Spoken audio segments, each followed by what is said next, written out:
Hello! అందరూ నమస్కారం. Movie review of 'after burn' 2024 release అయింది. అమెజాన్ ప్రైమ్‌లో స్ట్రీమింగ్ అవుతుంది. ఇదొక యాక్షన్ అడ్వెంచర్ మూవీ. ఈ మూవీలో యాక్షన్ సీన్స్ చూడడానికి బాగుంటాయి. అవే ఈ మూవీకి హైలైట్. ఇదొక సింపుల్ స్టోరీ. ఆ సింపుల్ స్టోరీని కొంచెం భారీగా యాక్షన్ సీన్స్ అయితే పెట్టారు. అవి చూడడం కూడా పర్లేదు బాగానే ఉంటాయి. ఇంకా ఈ మూవీ స్టోరీలోకి వెళ్తే జేక్ ఒక ట్రెజర్ హంటర్.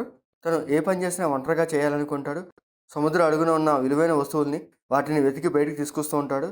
తనకి ఆ జాబ్ అంటే ఎంతో ఇష్టం. దానికోసం ఏదైనా చేస్తాడు. ఆ తర్వాత భూమి మీద సోలార్ ఫ్లేర్ పడి భూమంతా నాశనం అయిపోద్ది. అక్కడ ఉన్న ప్రజలు కూడా అన్నీ కోల్పోతారు. జేక్ కూడా తనకు నచ్చిన ట్రెజర్ హంటింగ్ వర్క్ చేస్తూనే ఉంటాడు. అక్కడ రాజు జేక్‌కి మోనాలిసా ఫోటో కావాలని చెప్తాడు. సో, అది తీసుకొచ్చిస్తే తనకి కావాల్సినంత మనీ ఇస్తా అని చెప్తాడు. సో, జేక్ అది తేవడానికి వెళ్ళినప్పుడు అసలు ఏం జరిగింది? అండ్ ఆ మోనాలిసా ఫోటో తీసుకొచ్చాడా లేదా? అనేది ఈ మూవీ స్టోరీ. ఆ పాయింట్ బేసుకొని ఈ మూవీలో కొంచెం యాక్షన్ సీన్స్ భారీగా పెడతారు. అవి చూడడం కూడా పర్లేదు బాగానే ఉంటాయి. ఈ మూవీ స్టార్ట్ నుంచి ఎండింగ్ వరకు యాక్షన్ సీన్స్ కొంచెం చూడడానికి బాగుంటాయి. స్టోరీ సింపుల్‌గానే ఉంటది.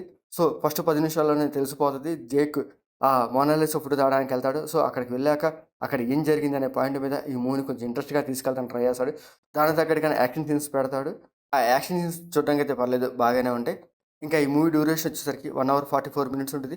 ఎక్కువ సీన్స్ అన్ని యాక్షన్ సీన్సే పెట్టారు. సో, కొంచెం బోర్ అన్నట్టుగా ఏమనిపించదు. సో, స్టోరీ అలా వెళ్ళిపోతున్నట్టు అనిపిస్తది. ఇంకా క్లైమాక్స్‌లో భారీ యాక్షన్ సీన్స్ పెట్టారు. ఆ యాక్షన్ సీన్స్‌తోనే ఈ మూవీ ఎండ్ చేసేస్తారు.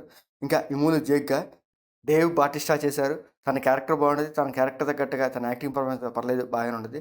ఇంకా రిమైనింగ్ క్యారెక్టర్స్ కూడా బాగుంటాయి. ఇంకా ఈ మూవీలో బీజీఎం కూడా బాగుంటది. ఇంకా టెక్నికల్‌గా కూడా బాగానే ఉంటది. సో, ఆ యాక్షన్ సీన్స్ చాలా బాగా పిక్చరైజ్ చేశారు. చూడడానికి బాగుంటాయి.